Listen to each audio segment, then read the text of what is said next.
we'd like to ask somebody very important to all of us, somebody who is a superstar, for some closing thoughts. He needs no introduction for most of you. He's the driving force behind the revival and the flourishing of UCU. Currently the Archbishop and Metropolitan of Philadelphia, after some 20 years of living in Ukraine, 7 years as a bishop in Paris, rector of UCU, and currently its president. A Syracuse, New York native and seasoned international traveler in search of doing good, and a friend of mine since we built that latrina together at Lysova Shkola back in 1977, a dear friend of mine, and I'd like to present to you Vladika Borys.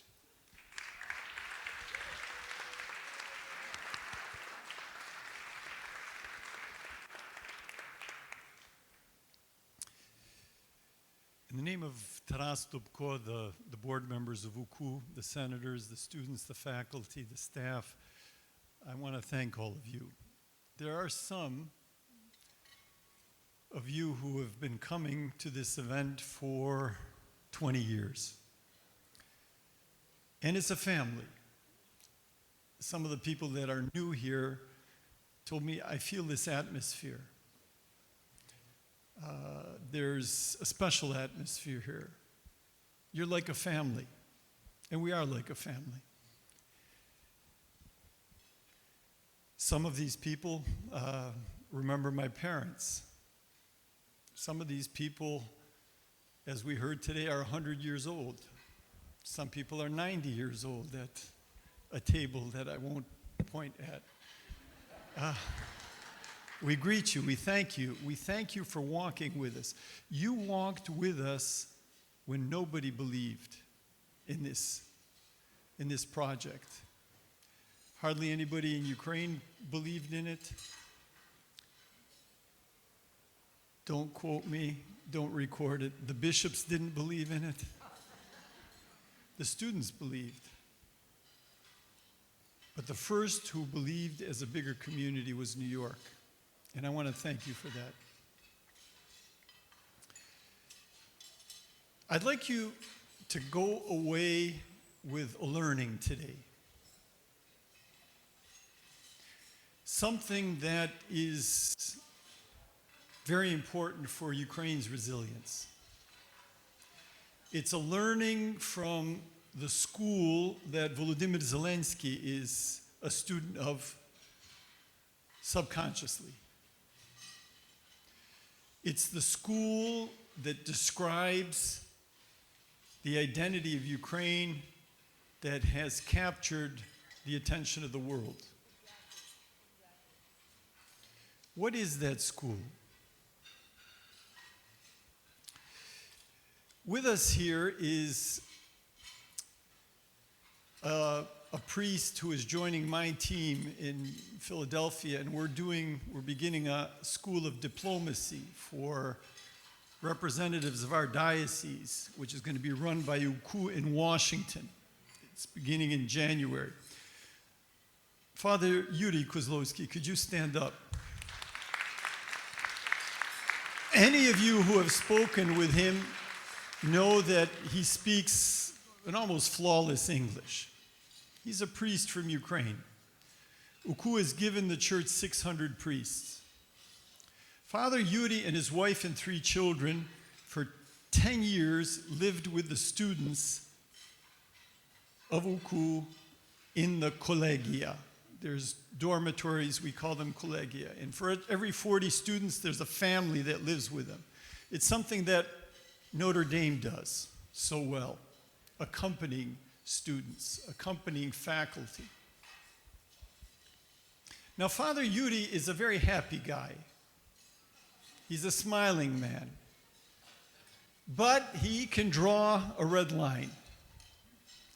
And over those 10 years, as he's welcomed students and dried their tears, as he helped host 700 refugees in his dorms,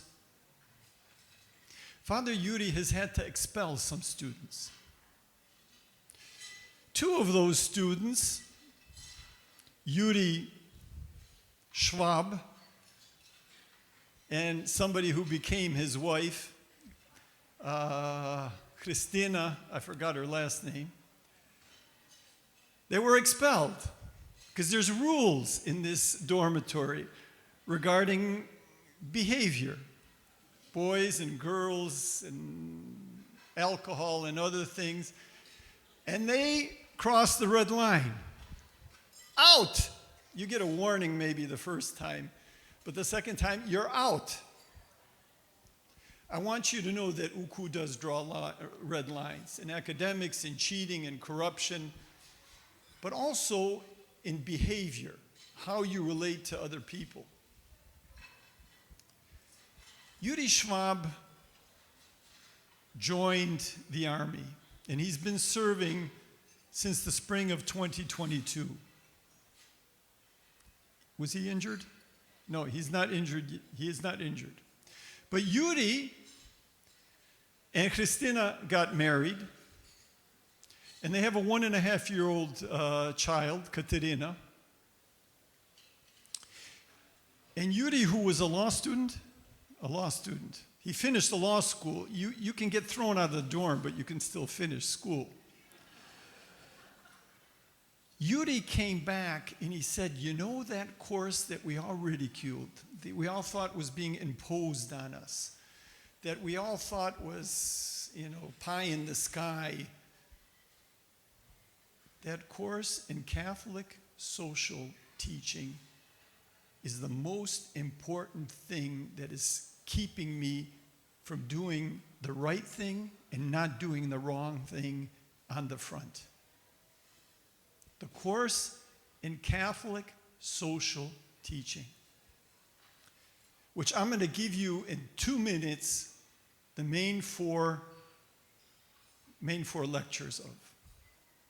Catholic social teaching is based on 4 basic principles.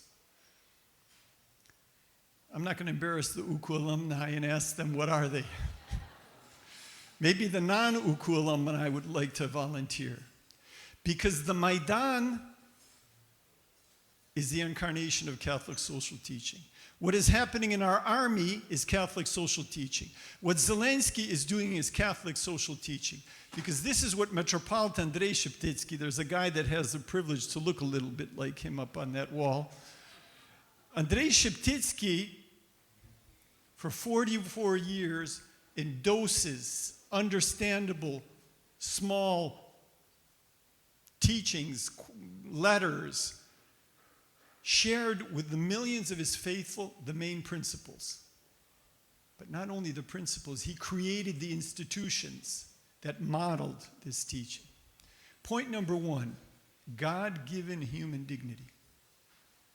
If we believe that we have a God-given dignity that is not the result of a constitution, of a law, of a contract, but that it is divinely instituted, we're free. Jesus knew he was the Son of God, so he could be crucified. He could strip himself. He could go down. He could serve. He didn't have to fight. He didn't have to grab. He didn't have to defend himself. He could give. Give ultimately, fully, and absolutely. God-given social dignity. Number 2, solidarity. Solidarity is what we saw on the Maidan. Solidarity is what we see in Ukraine. And we thank all the friends of Ukraine for the solidarity that our people have been gifted with in these years. God-given human dignity, solidarity. The third one's a tough one, subsidiarity. What does that mean? It's used now, it's a Catholic principle, starting from Leo XIII at the end of the 19th century as a response to industrialization, capitalism, and an alternative response as opposed to communism. Subsidiarity means you bring down decisions, responsibility, authority to the lowest possible level. To give a broad base the right, the privilege, the honor of making decisions, taking responsibility, being creative. That's what the Ukrainian army was doing as opposed to the Russian army, which was waiting for some general somewhere to say, push this button or push that one.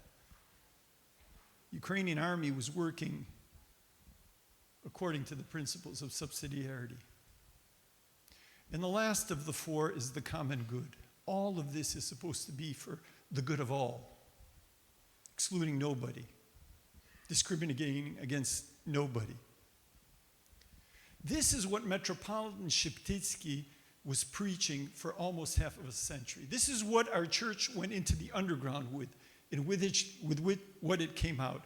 This is what the Ukrainian Catholic University is preaching and living. And a lot of students come in, and even some faculties members sign up and say, well, we'll kind of tolerate the Catholic stuff because they got nice buildings. They've got great programs, study programs, the highest SATs coming into the school. You're treated well, there's no corruption, so we'll tolerate this Catholic stuff. The Slava Isusu Christu and all of that stuff, we'll just kind of tolerate it. That's what Yuri Schwab thought when he became a student in the law school of which Svetlana runs. Now he's come back from the front and he says, that course in Catholic social teaching is the most important thing that I've learned because it helps me understand where I am and how I'm supposed to live on the front in the foxholes. That is what UCU is doing for the people of Ukraine. That is what it's doing for its students. And as a child of Metropolitan Sheptytsky, who is doing this with a broad, stratified Western Ukrainian society, peasants, most illiterate when he became metropolitan, with the farmers. 60% of Ukrainian villagers were involved in cooperatives. Cooperatives, that's subsidiarity. That's something that's in solidarity. It's for the common good. 60% of Ukrainian Greek Catholic villagers were involved in some kind of cooperative work. If only we could have that as the economic system of Ukraine today. If only we could have that as the economic system of the United States of America.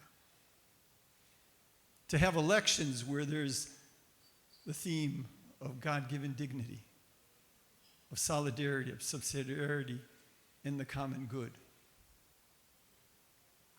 This is the university that you have been supporting from this banquet for over 20 years. John, I think, mentioned your dollar goes a long way.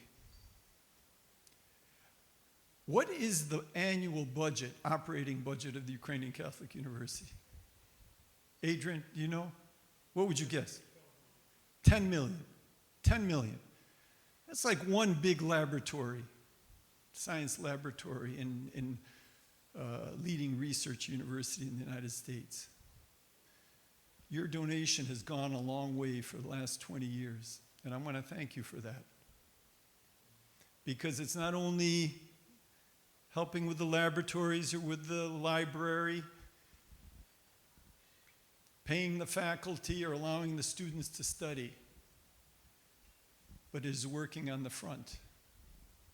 And someday, you're going to go up to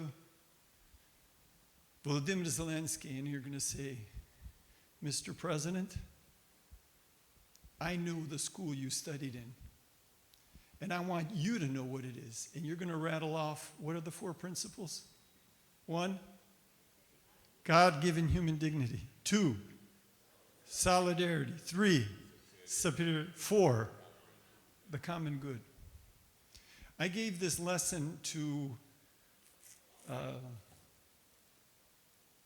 Fareed Zakaria, Borys, what's his name, the former Johnson, David Goldman Sachs, who's the head of that? Solomon, head of Blackstone? Larry Fink. I mixed their names up. I called David Larry, and Larry I called David. This was at Davos, at the Ukrainian breakfast. And is that it? Yeah, okay. I can't remember all of them. Kathy Freeland was sitting there. Viktor Pinchuk was there. This is what every human being should understand. It's not Catholic monopoly, but it is Catholic articulation, and it is Catholic practice. In the poorest places of the world, there are Catholic nuns teaching, feeding, giving clean water to babies that otherwise would die of diarrhea. We have a church that has its flaws, but we have a church that is in every culture, that speaks every language. In fact, has given a written language to many cultures. We have a church that with Jesus goes down, and is where it hurts, and where there are poor. Mother Teresa gave a global example and showed us what it's like to be with the dying, with the destitute. These are the examples before the eyes of these kids that have the highest SAT scores in Ukraine. These are the kids you're supporting. These are the teachings you're giving them. And through them, and through the school, to Volodymyr Zelensky, in this entire country, that is an epicenter of global change. That's the importance of what you do at this banquet every year in New York, and I thank you for it. God bless you.